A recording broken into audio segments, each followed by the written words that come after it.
તો નમસ્કાર દર્શક મિત્રો, આપના શહેર, જિલ્લા અને રાજ્ય તેમજ દેશ અને વિદેશને લગતી અપડેટ એટલે કે ન્યૂઝ નેટવર્ક યુટ્યુબ ચેનલમાં આપ સર્વે સાથીઓનું હાર્દિક સ્વાગત છે. દર્શક મિત્રો, આપની આજુબાજુની રોજબરોજની અપડેટ સૌથી પહેલાં મેળવવા માટે તેમજ રાજકારણને લગતી અપડેટ સૌથી પહેલાં મેળવવા માટે અમારી YouTube channel news network YouTube ચેનલને અત્યારે સબસ્ક્રાઈબ કરી લો અને બાજુમાં આપેલા ઘંટડીના નિશાનને પણ પ્રેસ કરી દો, જેથી અમારા અવનવા વિડીયોની અપડેટ સૌથી પહેલાં તમારા સુધી પહોંચી જાય. દર્શક મિત્રો, આપ સૌ સારી રીતે જાણો છો કે હાલના સમયમાં ઈરાન, ઇઝરાયલ તેમજ અમેરિકા વચ્ચે યુદ્ધનો માહોલ જોવા મળી રહ્યો છે અને આ યુદ્ધની અસર ભારત દેશ ઉપર પણ જોવા મળી રહી છે. મિત્રો, આ યુદ્ધને કારણે ભારતમાં કેટલીક વસ્તુઓની તંગી અને કેટલીક વસ્તુઓમાં ભાવ વધારો પણ જોવા મળી રહ્યો છે, જેમાં પેટ્રોલ, ડીઝલ અને એલપીજી કનેક્શન વગેરેનો સમાવેશ થાય છે.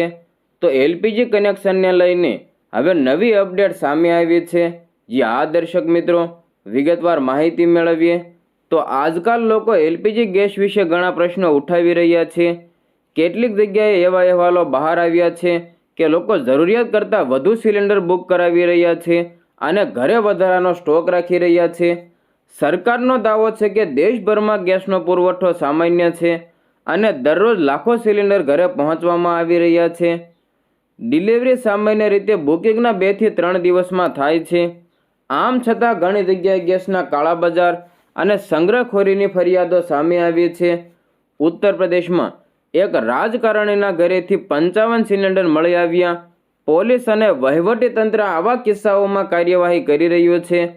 આનાથી પણ ઘણા લોકોમાં પ્રશ્નો ઊભા થયા છે કે ઘરમાં કેટલાક ગેસ સિલિન્ડર કાયદેસર રીતે માન્ય છે અને જો કોઈ જરૂરિયાત કરતાં વધુ સંગ્રહ કરે તો શું કાર્યવાહી કરી શકાય.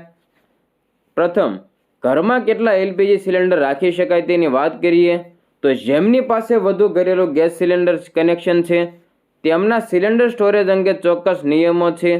આ નિયમો સલામતી સુનિશ્ચિત કરવા અને સતત પુરવઠો જાળવવા માટે બનાવવામાં આવ્યા છે. સામાન્ય રીતે વ્યવસ્થા પ્રમાણે આ રીતે થાય છે.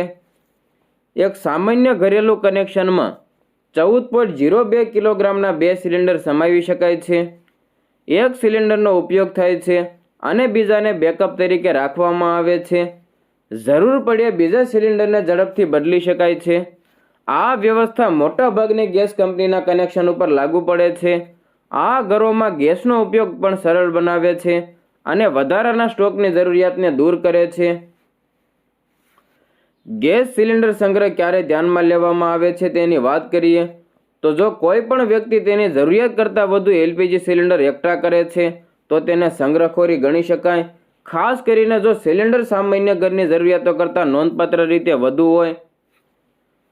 ઘરે અથવા વેરહાઉસમાં વધારે માત્રામાં ભરેલા સિલિન્ડરનો સંગ્રહ કરવો.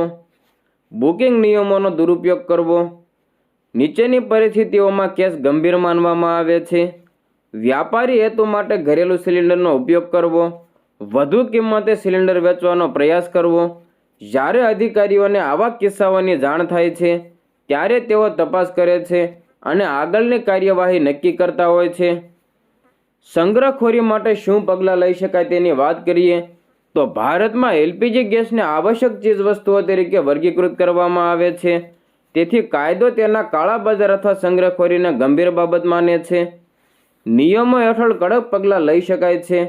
વધારાના સિલિન્ડર જપ્ત કરી શકાય. જવાબદાર વ્યક્તિ સામે કેસ પણ દાખલ કરી શકાય છે. કાયદામાં 3 મહિનાથી 7 વર્ષની સુધીની જેલની પણ સજાની જોગવાઈ છે. દંડ પણ વસૂલવામાં આવી શકે છે. સરકાર જણાવે છે કે દરરોજ દેશભરમાં આશરે 50 લાખ સિલિન્ડર પહોંચાડવામાં આવે છે. તેથી લોકોએ ગભરાવાનું અને વધારાના સિલિન્ડર બુક કરાવવાનું ટાળવું જોઈએ. દર્શક મિત્રો, દેશમાં જે આ તંગી ચાલી રહી છે, એલપીજી સિલિન્ડરને લઈને જે વાતો ચાલી રહી છે, શું એલપીજી સિલિન્ડરના ભાવ વધ્યા છે તેના વિશે તમારો શું મંતવ્ય છે અને સરકાર દ્વારા જે આ ગાઈડલાઈન જાહેર કરવામાં આવી છે તેના વિશે પણ તમારો શું મંતવ્ય છે તે કોમેન્ટ બોક્સમાં તમારો મંતવ્ય જરૂર જણાવજો.